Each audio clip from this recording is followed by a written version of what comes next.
First discovery of Goss's bacterial wilt and leaf blight occurred near Lexington in 1969. Findings in several Midwestern states followed. The overwintering pathogen gains opportunity especially when leaves are damaged from hail or high winds. We talked with Tamra Jackson-Ziems this week to look at recommendations for scouting and treating and how prevalent the disease is throughout the state.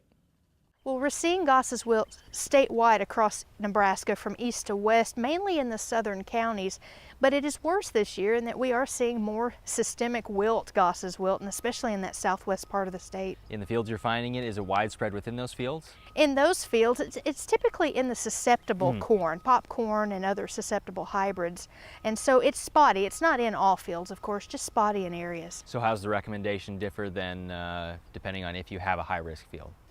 Well, in particular, I want people to get out and scout and know whether or not they've got it. And if they're going to scout those fields that are high risk, the ones with continuous corn who may be in minimum till, and especially if they've had a history of Goss's wilt or a hail event or high wind, some other wounding event in the past. What are they looking for once they get into the field?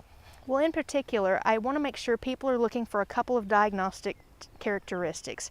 So Goss's wilt produces freckles, and those are going to be on the edges of lesions, and you may find that they're dark green or black freckles. And there's no other pathogen that we know of that produces that symptom. Well, in addition, as the bacteria reproduce, they're pushed out onto the surface of the lesion and can give it a glossy or shiny, glossy appearance. You had mentioned last year when we talked that you were noticing some systemic wilt as well, and that wasn't necessarily common in eastern Nebraska. What are you seeing this year?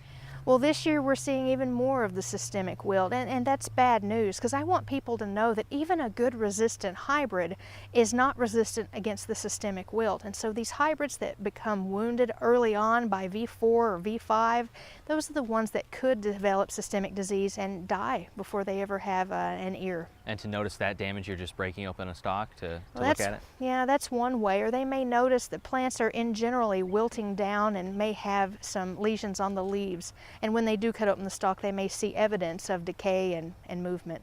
Is there anything you would recommend producers do now?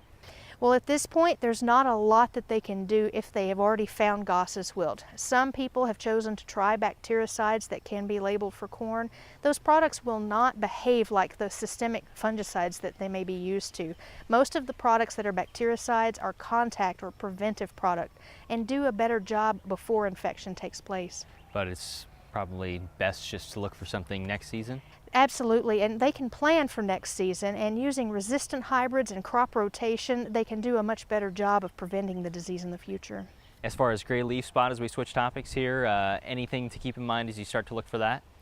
Yeah, we're starting to see a little bit of gray leaf spot, and mainly in our very susceptible inbreds in our seed corn fields, and maybe in a few very sensitive hybrids out there. And so what I'd recommend is people looking for gray leaf spot, scouting the fields where they would expect it in higher risk fields like continuous corn and where they've had a history, and looking on those lower leaves because that's where you're going to see gray leaf spot start first as those rectangular gray lesions. And what can you do about it? Well, we do have some very effective foliar fungicides, and so those products are more effective as you move forward and think about trying to prevent lesion development on the ear leaf from getting up that high on the plant, because that's when it'll begin to affect our yield the most.